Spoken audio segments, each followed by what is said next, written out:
Sign i upon sine r is equal to constant. ये क्या होता है? स्नेल्स लॉ होता है ना। चलिए अब देखिए इसका डेफिनेशन क्या है। स्नेल्स लॉ होता क्या?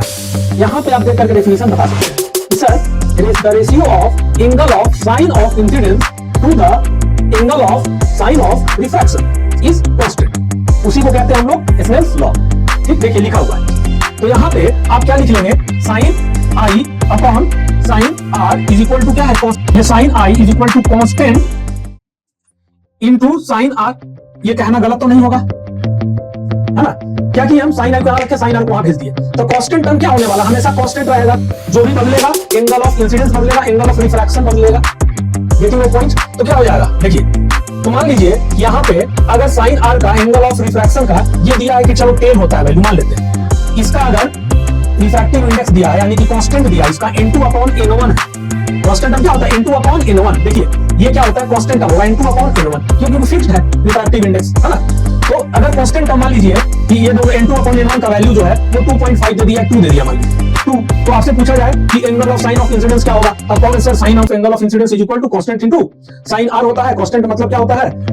ये n2 अपॉन n1 है ना, refractive index with refractive index of medium 2 with respect to medium 1 ये होता है जो कि गिवन रहेगा क्वेश्चन में, जैसे यहाँ पे हमने दिया। तो आप इसका क्या कर देंगे? 20, है ना? अगर मान लीजिए कि इसका अगर 1 दे दें और इसका 30 दे दें, है ना, 30, तो क्या आप कर लेंगे? यहाँ पे ये क्या हो जाएगा? इसका value 30। I getting my point? ये है मतलब इसका।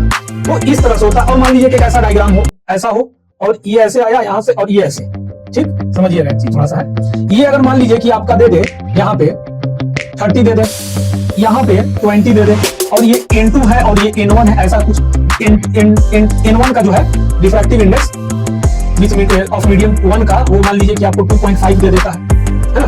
उसका n2 फाइंड आउट करो तो कौन सा फॉर्मूला यूज करोगे? आप कहोगे सर मुझे पता है sine i upon sine r is equal to क्या होता है? n2 upon n1, n2 upon n1 यही होगा ना? ये वाला फॉर्मूला अप्लाई करोगे कि नहीं करोगे? ठीक, तो अब देखिए क्या हो जाएगा?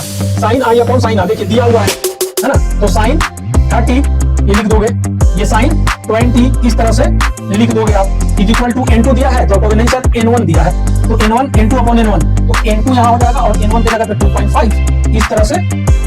अब क्या करोगे आप? वैल्यू करके यू कैन फाइंड